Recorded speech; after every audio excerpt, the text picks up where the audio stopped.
Welcome back to the show. Our guest tonight is Doris Nash from the costume supervisor for ISU's theater company.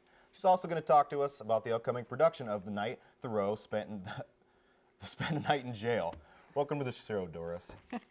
Hi, thanks. Thanks for having me. Thanks a lot for coming. Okay, so A Night Thoreau spent a night in jail. This is a true story, right? Yeah, well, it's based on fact. The authors, Jerome Lawrence and Robert E. Lee, wrote the show. That's sort of the framework, is that Thoreau spends the night in jail for refusing to pay his taxes. And while he's in jail, he thinks back on various incidents in his life, that sort of thing. Okay. So I was kind of reading a little bit about the play. Is there anything unique about this play? Like, I think I read that it doesn't go in like chronological order. Like. No, it doesn't, because as he has these, flashbacks, so to speak, they skip around in time and go to different areas. Different times in his life. Okay. Yeah. So this has to be a pretty recently writ play, like within the past 50 years, I would assume? Well, past 50 years, yeah. If you call that recent, yeah. It was written in 1970. Okay. So, yeah. When did it actually take place, the event? The event, when Thoreau went to jail, it was, it's in the 1940s. I don't remember 1840s. I don't remember the exact year. In the show, they mentioned that it's July, it's summer. So, but the Mexican-American War was going on, and that was what Thoreau objected to, was his taxes going to pay for the war. I see. He wasn't Mexican, was he? No. No? Okay. No, he was New Englander. Oh, okay. So where does the story take place then? Well, it's several places. There's the jail, there's a platform off to one side that's got the bars and the cots and everything for the jail. And on the other side of the stage is Ralph Waldo Emerson's study, because Emerson and Thoreau were great friends for part of their life. They sort of had a break, and that is portrayed in the show, because Thoreau wanted Emerson to be more forceful in his proclamations against the war.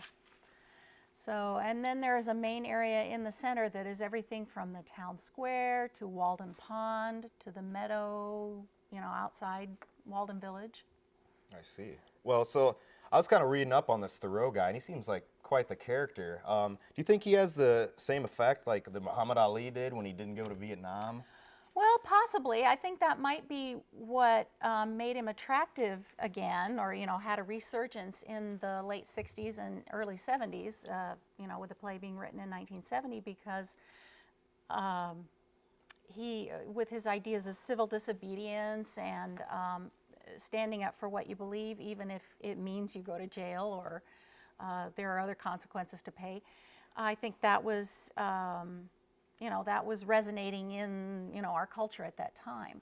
So what do you think he'd think about the war in Iraq and Afghanistan? Well, he might be in jail again now for not paying his taxes. Yes. So a little bit about the play itself. Are they ISU students that are doing this play, or?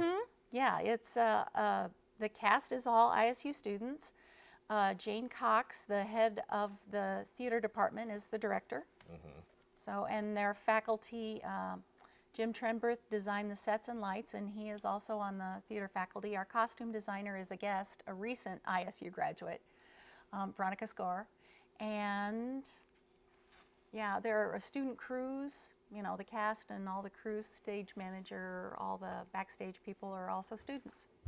I see. So anybody that's a student, they can just try out for this play, or they can? All right, that sounds good. Yeah, don't need to be a theater major at all. We welcome everyone, all majors. So I was reading a little bit about Thoreau, as I said.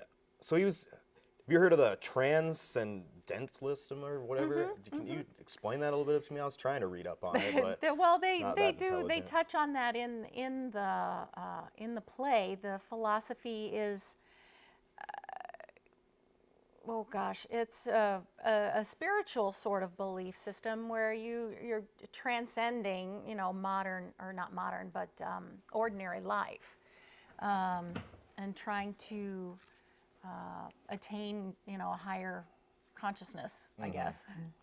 Alrighty, well, with that, thanks a lot for coming on the show, and watching the weekly news. Might be right back, might not. Thank you.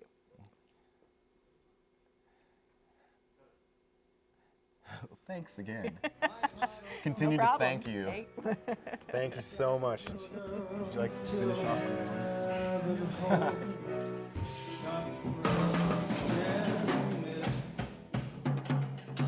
It's easy to tell if you've had way too many.